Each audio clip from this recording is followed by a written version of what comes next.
suposo que des del moment en què fas servir una determinada llengua estàs pensant en aquella llengua, estàs escrivint en aquella llengua i per tant, més o menys, el lector que et puguis imaginar és el nexe que t'uneix la llengua amb aquell lector. I per tant, jo no sé si conscientment penso en un lector tipus en català, però des del moment en què compartim aquest codi, suposo que inconscientment hi estic pensant i l'estic tenint en compte com a lector. Però tampoc m'imagino a un lector només català.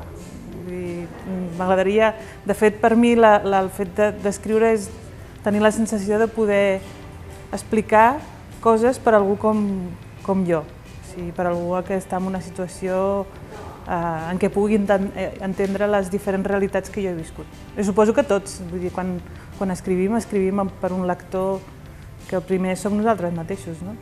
Jo penso primer, si vol traduir aquesta obra, si m'agrada d'una manera o d'una altra, no? Per exemple, vaig traduir l'obra de Kilian Jornet, Correr o morir,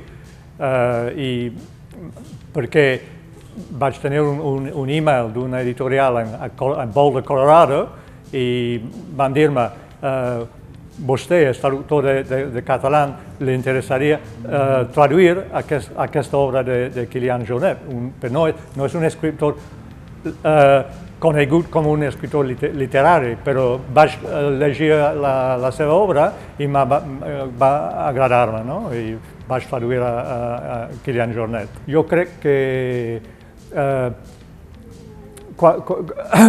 qualsevol literatura estrangera al món anglosaxó és minoritària, sigui francesa, catalana, castellana, és un 3% de les publicacions al món anglosaxó. Són traduccions, un 3%, res més.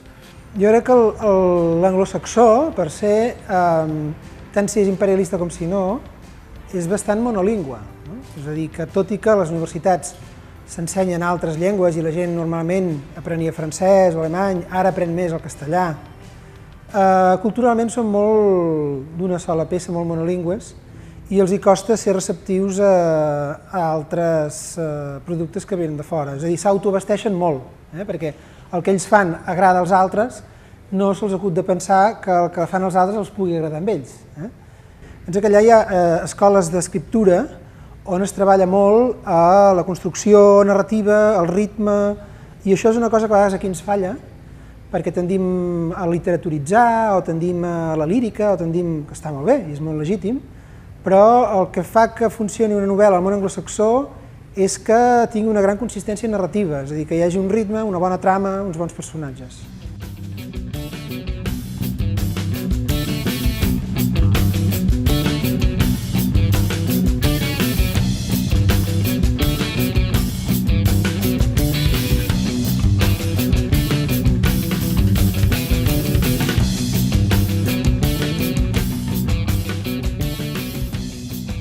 M'agradaria primer deixar anar això, a veure què us sembla, d'aquesta idea que tu ets una traductora que fas una obra de creació i després un traductor i que te la tradueix en una altra dimensió, no? En certa manera.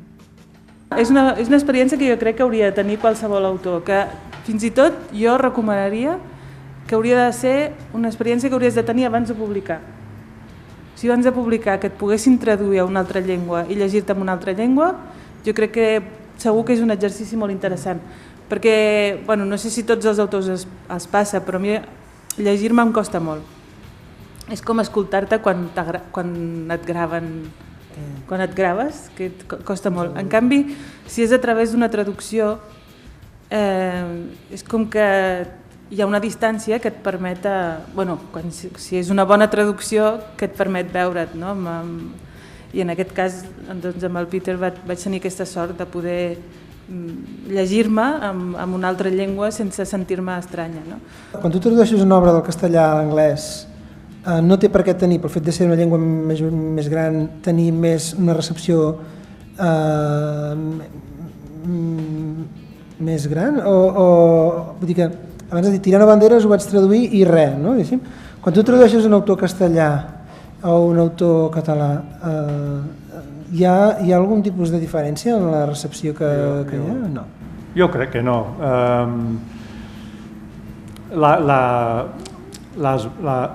Es venen bé els exemplars de Tirano Banderas, no? Curiosament. Es van vendre? Sí.